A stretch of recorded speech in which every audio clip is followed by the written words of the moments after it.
Sometime around March of last year, Adam22 did an interview on his channel with a Compton OG, OG Cuicide. Coolest podcast in the world, and today I'm bringing you an interview that just, it had to happen sooner or later. Everybody who listens to the podcast knows when they hear those magic words. Shout out OG Cuicide.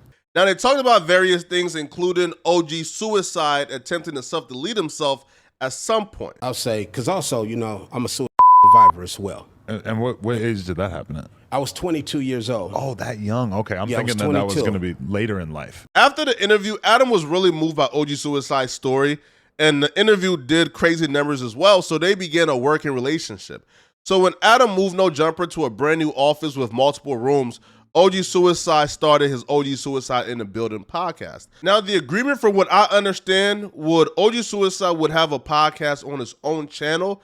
No Jumper will sort of produce the podcast for OG Cuicide, and then once the OG Cuicide channel get monetized, there'll be a profit split going on between OG Cuicide and No Jumper. Now, I was a guest on the podcast. I believe I was the third guest. Now, the OG Cuicide podcast was pretty much known for having real emotional moments and making guests cry and being super vulnerable. Life is good for you right now, loved one. I don't know. It's just, you know what I'm saying? And I think about them every fucking New Year. I think about them. You feel me? I be thinking about them and shit. Pardon. You know what I'm saying? It's good. It's good, loved one. It's good. You good. Yeah. It's good, loved one. You good. Let it out. It's good. It's good, loved one. It's speaking facts. Yeah. You're speaking facts. That's real It's shit. speaking The podcast picked up steam early and things were seemingly going well. Well, at least from the outside looking in. That's until OG Cuicide shocked the entire fan base with his big announcement. And the big announcement that everyone's been waiting for and everybody's tuned in for. As of today is my official last day at No Jumper. This is my last day at No Jumper. I would no longer be here at No Jumper filming my show at all. My show, I'm moving on with, I'm taking elsewhere. OG Cuicide unexpectedly and abruptly announced that he was leaving No Jumper. Now, people watching had a funny feeling that things weren't ending on the best note because OG Cuicide had a folding chair right next to him. Now, the folding chair this week is the logo for Black America. And that logo means when a black man is fed up, that folding chair represents him getting ready to do some violence to some white folks. And OG Cuicide would elaborate further as to why the folding chair is next to him. You know, that time has came for me to go. It's official. Today, I'm out of here. People have been asking, what's the chair for? I brung this chair for somebody to give it to them as a gift.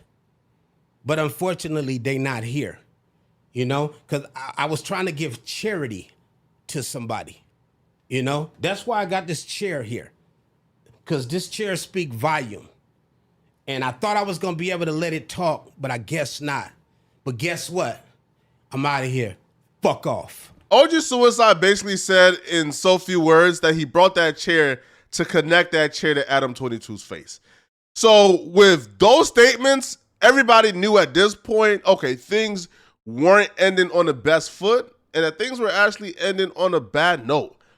But we wouldn't find out exactly why OG Cuicide left until OG Cuicide went on Ace Boy Pun Show. No, Pun, what up? what's the deal? OG Cuicide. OG side. Oh, man, what's up, now? Oh, man, you know, man, we sitting here reacting to your epic moment today. Yes, sir.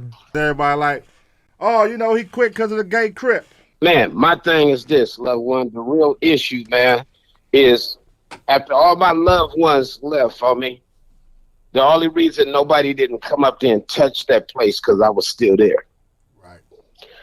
Them cats forgot that. You know what I mean? Nobody, and my show is different than everybody's. I don't care about how many ops you got, how many bodies you got. None of that matters to me.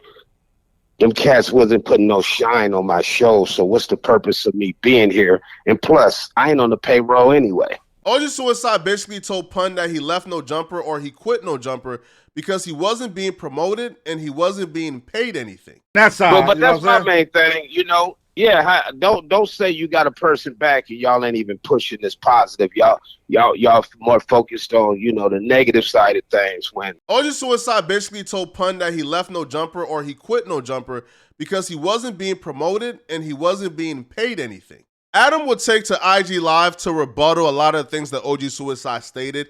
Now, the first thing that Adam responded to was the claims that OG Cuicide saying he wasn't on payroll and he wasn't getting paid. Adam will state that the agreement was they would produce the show, and then once the show get monetized, they would do a profit split. According to Adam, the OG Cuicide podcast never got monetized by YouTube because it didn't get enough views. To be honest, the channel never got enough views for the channel to be monetized, you know? Because I think, like, that was part of what I told him is I was like, well, I'm not going to put your stuff on the main channel, or actually I told him I would put like the first 5 episodes on the main channel to sort of get the ball rolling for you, and that then we'll start a channel and we'll help you run it and stuff, and if we can get it monetized, we'll split the revenue.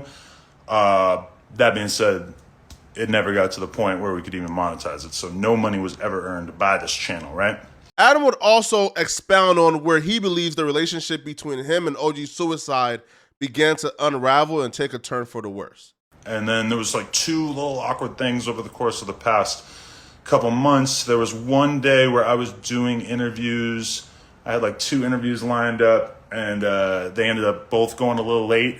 So I was like 2 hours behind, you know? So like if the interviews were supposed to be done at 4, they didn't get done until 6.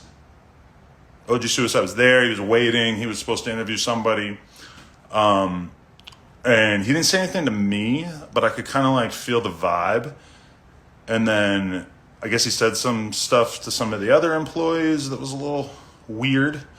But I mean, let's be real. If you're getting free studio time just out of the goodness of our heart, and I'm in here doing interviews that are going to get, you know, hundreds of thousands or maybe millions of views, these are the things that literally pay the employees, keep the lights on. That's a different thing. That's, you know, you got to respect that. You can't think that your interview is just going to start on time when I'm doing interviews that realistically are paying the bills and they're going late. Okay, that's obvious. So I wasn't really feeling that. Felt like that was a little awkward. And then the other thing was that he asked me to borrow money. And that was awkward to me, to be honest. I left him on red, which I'm not totally proud of because, you know, it would have been a little bit more mannish to respond and just be like, nah, I don't do that. Because, I mean, of all the homies I've had over the years, especially people who work with me, especially if you work with me, when it comes to letting people borrow money, I really don't like it. Because if you work for me and I'm letting you borrow money, I just feel like it puts us in kind of a weird spot. And then Adam answers the question that pretty much everybody was wondering is, how did things end? Did OG Cuicide leave? Was he fired? Did he quit? How did things end? Well, Adam will go on to say that he was the one who initiated the departure of OG Cuicide from No Jumper. So a couple of weeks ago, I told Josh, I said, hey, Josh, I think it's time. You should probably tell OG Cuicide that we got to wrap it up. Can't record here anymore. We just have way more stuff being recorded. It was becoming more and more difficult to find slots in which he could do his thing. And we've also just kind of accepted, after letting him use the studio for 9 months, that this was not going to turn a profit. So a couple weeks ago, Josh tells Cuicide that it's not happening anymore and he's going to have to find somewhere else to record. Realistically, probably shouldn't be that big a deal, right? Because, I mean, how many people do we know with podcasts? I mean, it seems like almost anyone can figure this out, either rent a space or buy some mics and set up a space. Josh told me that he was not thrilled. And lastly, Adam would address OG Cuicide stating that Adam wasn't promoting the show enough, so the show couldn't turn a profit. People basically saying that, or he said that he just didn't receive enough promotion. So, aside from just having my editors cut up the podcast, create the thumbnails, create the TikToks, create the reels, we also were posting a bunch of the clips on the Clips channel. We did that for a while. I don't know when the last time we did that was, mostly because his guests have just been smaller, so we haven't really had that much of a reason to post too many of those clips on the Clips channel. But we were posting the reels from time to time, you know, around that same time. We haven't done that for a few months. And we would also post the photo of him and the guest on the community tab on the YouTube every time he did an interview. 4.7 million subscribers. That seems like kind of a big deal. And I instructed one of the employees who helps me run my Instagram and my TikTok. Shocker, not everything that is posted on the story on my account is posted by me. Sometimes I have people helping me out. All the time I have people helping me out just because it's too much work. But they would post about all of his interviews on my story. My Instagram story usually averages like 50 to 100,000 viewers. My Snapchat story usually has like 500,000 viewers. So that's us putting you in front of 600,000 people. And then the community tab, that's another 4.7 million people that might potentially see it. My honest opinion on this situation, particularly, man, one is sad, two is unfortunate. Because these two men had a lot of love for each other, right? You know, their journeys came together. They had a lot of love for each other. And the fact that business got in the way of genuine love and genuine friendship and a genuine relationship, to me, is unfortunate. I feel like the goal for any friendship transitioning into a business relationship should always be, keep the business separate from the friendship. Meaning, what goes on in a business should never affect what goes on in a friendship. I'm not saying this is the case, but if, let's say, you had a friend who was a shark business-wise, right? I'm talking about super shark.